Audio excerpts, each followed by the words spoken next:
Did y'all see that interview with Irv Gotti? Those of you who don't know, Irv Gotti is like a rapper, producer. He used to be popping back in the day. Now it's not so much, whatever. He's in his 50s. I think he's like 53. So he's in this interview and he's talking about how he doesn't think he's ever going to find love.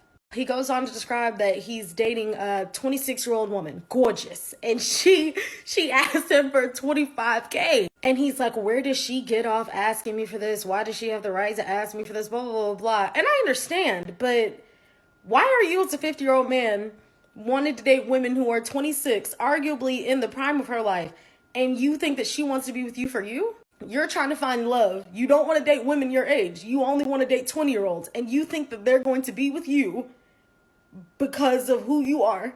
And that makes sense to you? I'm so sorry. I'm really lost. Why? Who would do that? Why don't you date women your age who are looking for love? Y'all don't want the 50-year-old women. You only want the young 20-year-olds, and you want them to be with you because of who you are as a person. That's a joke. That is a joke. That's a big joke. You're hilarious. And the gag is he used to be married. He was in love. He did find love. He cheated on her. The story is too good to write. Like, in what world would that make sense? If you're really looking for love, why don't you want to look for love with women who are in your own age, women who you can relate to, women who grew up at the same time that you did? Y'all actually have something to talk about. You don't want that. You want to go for the 20-year-olds who you think are young and fine and dumb, and you want them to be with you because you're Irv Gotti? I don't know, guys. The jokes write themselves. I don't have anything else to say.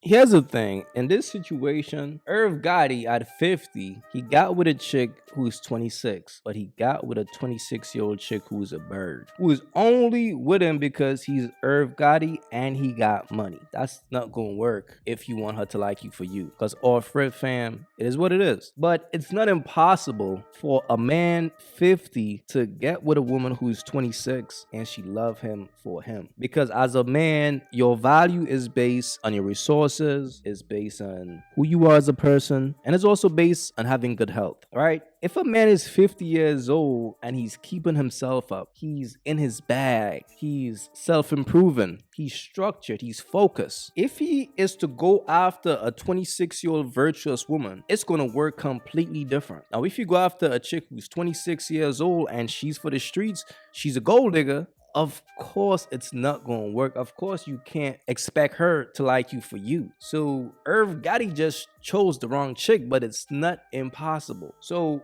fellas out there who are 50 and over, don't think for a minute that a 50-year-old man can't pull a chick who's 26 who's gonna love him for him. With women, fam, once you know how to talk to their brain, once you know how to talk to their mind, you can control their soul. That's how women are. Women needs to be led. And once a woman come across a man who's a leader, a man who she see as a powerful man, she's going to get on his page. She's going to want to be a part of the situation. But if a woman is just a gold digger is the type of chick who will sleep with anybody. She don't care. Any man out there who is spending a bag, she's going to get with you. And that's another reason why as a man, you should never lead with your wallet, fam. Never lead with your wallet, man. Like, you ain't got to. Let your aura speaks for itself. If a woman likes you, she's going to like you regardless. Like, you ain't got to spend to trick her into liking you. That's what sucker dudes do. And obviously, that's probably what happened with Irv Gotti. It is what it is, man. Fellas, don't lead with your wallet, all right? That's just the bottom line.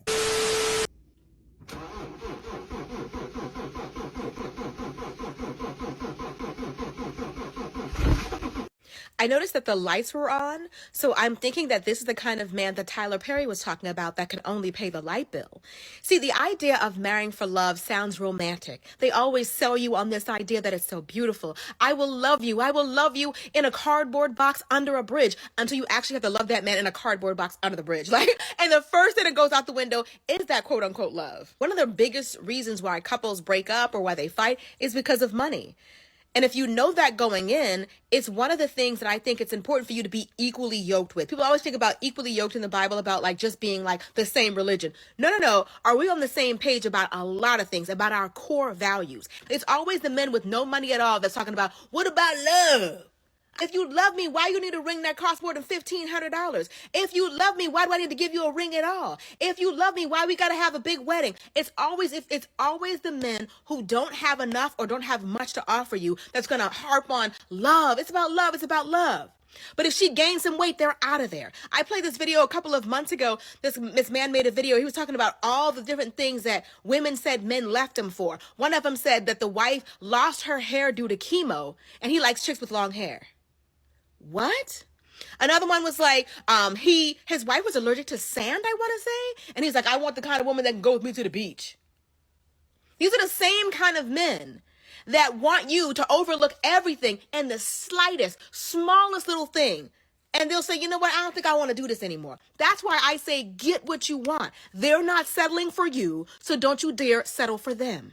So basically, marrying a woman is like buying the pussy. That's like you buying the pussy long term and shit. That's pretty much what it is. Here's the thing, fellas, man. That's why marriage don't have no benefits for a man. Why would you not marry for love? Like, what's the point of marrying a woman if it's not for the love, bro? What's the point of a man marrying a woman if it's not for the love? Because other than that, that means you're pretty much buying that pussy. And when it comes down to that, bro, that pussy might not worth the investment, bro. Because mad other dudes smash that pussy for free. So here comes your dumbass after that trying to buy that pussy for a lifetime. For a lifetime. Like, what is so special about her pussy that you willing to sign a contract and say, yo, for the rest of my life, I'm gonna wake up every morning to that pussy and go to sleep to that pussy every night for the rest of my life? Is that pussy really worth it, bro? Because she's telling y'all that most women don't marry for love. That love shit is out the window, which makes sense. Because the average chick want a big ass wedding. She want a nice, expensive ring. She want a house. She want a car. But you gotta think to yourself, bro, is that pussy really worth it? That you willing to save this one pussy out of all the pussy in the... And you know, yo, it got mad pussy out here, bro. It got mad pussy out here. I ain't lying to you. But you want to save this one pussy. When it got chicks out here who pussy is way more tighter, she look way more attractive, but you want to save that one pussy and it comes with a price tag. Man, listen, man. If you're going to marry a woman, bro, and by the way, I don't believe in marriage, but if you're going to marry a woman, she got to add a lot of value to your life where she's going to make you a way better version of yourself. She's going to help you propel in life. So let's say if you was a dude who was making like 6 figures a year, based on getting with her, based on her energy is going to make you make $1 million a year. She got to make sure you being a king, her energy like have to bring out the king in you. That's the only time it's going to make sense. But if it's a situation where this chick ain't really doing shit for you and you're the one who got to take care of her and you got to do this, and that pussy is not worth it, fam. Putting a pussy on a pedestal is the dumbest thing a man could do. Like, she got to add some type of value to your life, man. That's the only way it's going to make sense, man. Other than that, fellas, like, if you're marrying a woman and she ain't really adding shit to your life, bro, you a fool. In the history of my dating, a man has never ever invited me out for coffee. Ever. Okay, and I was single a very long time. I started dating at the age of 18 and I married my husband when I was 38. So 20 years. And in 20 years, no man ever invited me out to coffee. However, after getting stuck on enough dates that made me, dinner dates to be specific, that made me feel like I wanted to escape out of the bathroom window, and the older I got, I wanted to save myself time. So for all the same reasons that women don't want to go on a coffee date with a guy because they think that he's being cheap, he's trying to see multiple women, he's trying to make it affordable for himself, that was me. I was trying to be cheap with my time.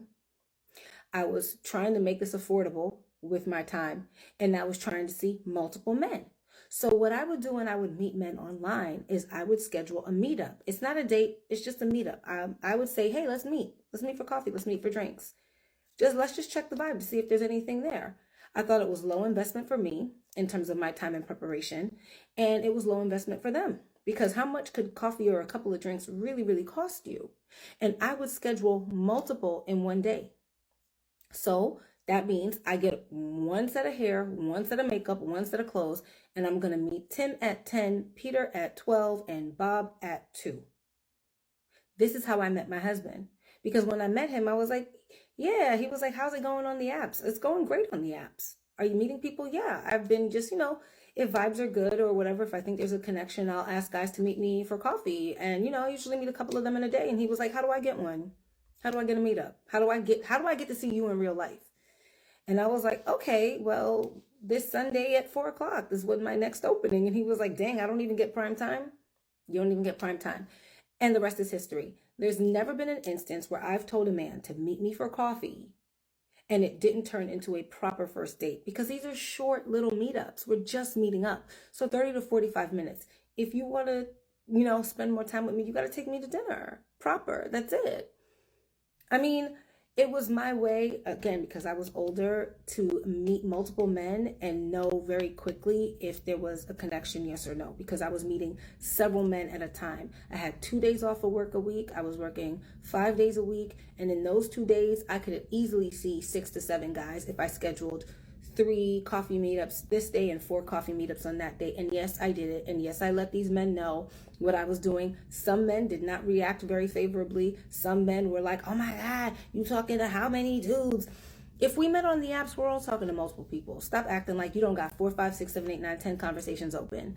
So women, set your standards any way you like. If a man offers to take you to coffee and you want to say no to that, I understand. But for me, when I was single, I would use coffee meetups, again, not a date, to my advantage, because I would run through them, because the way I saw it, they're not auditioning me. I'm auditioning them to see if they're worthy of my time and effort to go out on a proper date, because while I'm not paying cash, I'm paying in time and effort. You feel me? Okay. This right here is sad, bro. Fellas, what are we doing out here, man? This chick said she been single for 20 years, since she was 18 to 38. 20 years of being in the streets. 20 years of dealing with multiple dudes. That's all she knows. But at 38, she was able to find her a sucker.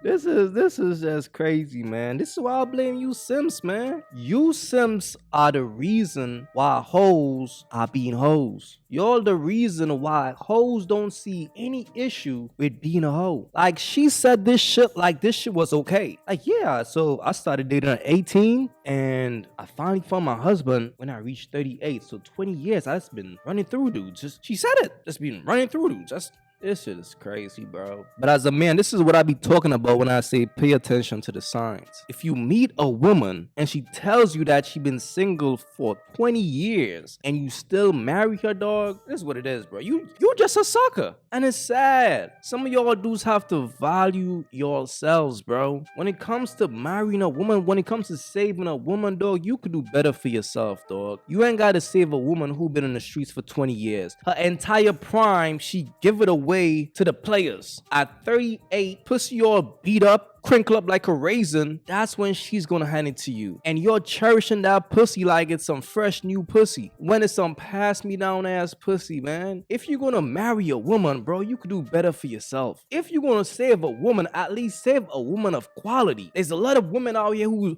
are dying to get married in their 20s. A lot. No matter how old you are as a man, these chicks just want to be saved. They just want some fool to take them out of the streets. So the same way you could have married a chick like this who's 38 years old, who been in the streets for 20 years of her life, you could have pulled a younger quality chick, man. But it's because whoever her husband is, he don't value himself, or he got finesse. Either way, he went out like a sucker. Fellas, be wise out here, man. We were dating, I would literally just be like, you know what, I'm done. In marriage, I can't do that. We can argue, I can take my time, we could have space, but I can't be like, it's over.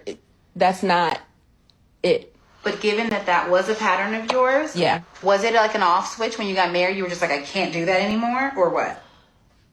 It was a realization that if I continue to have short-tempered moments where I'm like, this is over, that could be detrimental, because we literally promised each other that we would be with each other through like thick and thin, everything. And we've known each other for so long that it's really no point in going that far. So I don't use the D word. I don't take it that far. Like when we argue, which we do sometimes.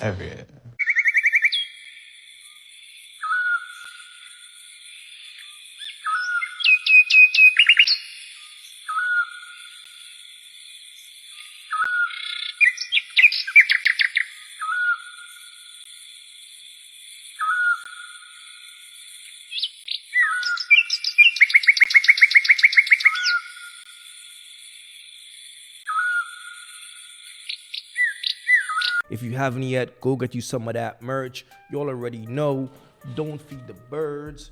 That's what it is. We don't feed the birds over here. So if you rock with your boy, go get you some of that good merch.